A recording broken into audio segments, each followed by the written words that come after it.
আমরা এখান থেকে পেছলা পর্যন্ত যাবো।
আমাদের প্রোগ্রাম আজকের মতো এখানে সমাপ্তি করা হয়েছে।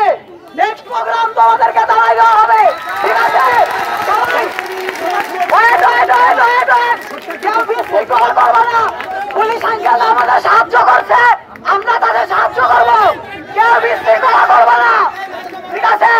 সবাই সবার মতো বাসায় ফিরে দাও। দেশের যে পরিস্থিতি তাতে আমরা যে কারণগুলো হচ্ছে আমরা ঘরে বসে থাকার মতো কোনো ওয়ে নাই। দেশের যে অবস্থা, যে সরকার আমাদের ভাইদের উপর যেভাবে গুলি করছে, এগুলো দেখে ঘরে বসে একটা সুস্থ সবল মানুষ কখনোই ঘরে বসে থাকতে পারবে না। আর কখনোই একটা সুস্থ সবল ঘরের মানুষ বা একটা পুলিশ আমাদের ভাইদের উপর ওইভাবে গুলি চালাতে পারবে না। কারণ সে কীভাবে একটা পুলিশের গুলি চালাবে? তার তো সন্তান আছে, আমাদের মতো সন্তান আছে, সে কীভাবে পারে? শৃঙ্খলা বজায় রেখে আমরা যদি আন্দোলন করতে পারি, সেক্ষেত্রে তারা বলছে যে আন্দোলনটা করো।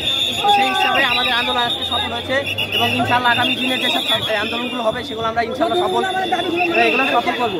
আমাদের যে ভাইগুলো মারা গেছে তাদের রক্ত আমরা কখনো বিলা দিতে দেবো না। আমরা চাই যে যতক্ষণ আমার ভাইয়ের যে খুনি বা আসামি যে দাবিগুলো আছে সেগুলো যদি না মেনে নেওয়া হয়, কন্টিনিউ আন্দোলন চলবে চলবে চলবে। এতে যদি আমাদের জান যায়, আমাদের ভাইয়ের জান যাবে এবং কন্টিনিউ আমাদের যে আন্দোলনগুলো আছে সেগুলো চলতে থাকবে। ইনশাআল্লাহ আমরা করে আসছি এবং করে যাবো। আমরা আমাদের ভাইদের সুস্থ বিচার চাই। আমাদের ভাইদের কেন অন্যায়ভাবে মারা হলো সেটা সুস্থ বিচার আমরা চাই। তার কারণে আমরা আজকে রাজপথে এসেছি এবং আমরা সুস্থ বিচার না পাওয়া পর্যন্ত আমাদের আন্দোলন বন্ধ করবো না ইনশাআল্লাহ। এখানে পর্যাপ্ত পরিমাণ নিরাপত্তা ব্যবস্থা ছিল।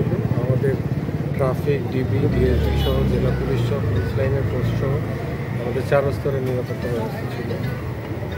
এখানে কোনো সমস্যা নেই।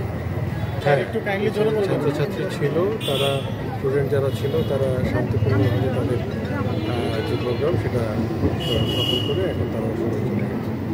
বলে ওরা যখন সমবেত হয়েছিল সবাই, তখন ওদের অনেকের সাথে কথা বললাম। ওদের কিছু প্লেকার টেকার লেখা আছে, ওরা হচ্ছে যে প্রত্যেকটা যারা মারা গেছে তাদের বিচার চাচ্ছে, এটাই ছিল তাদের।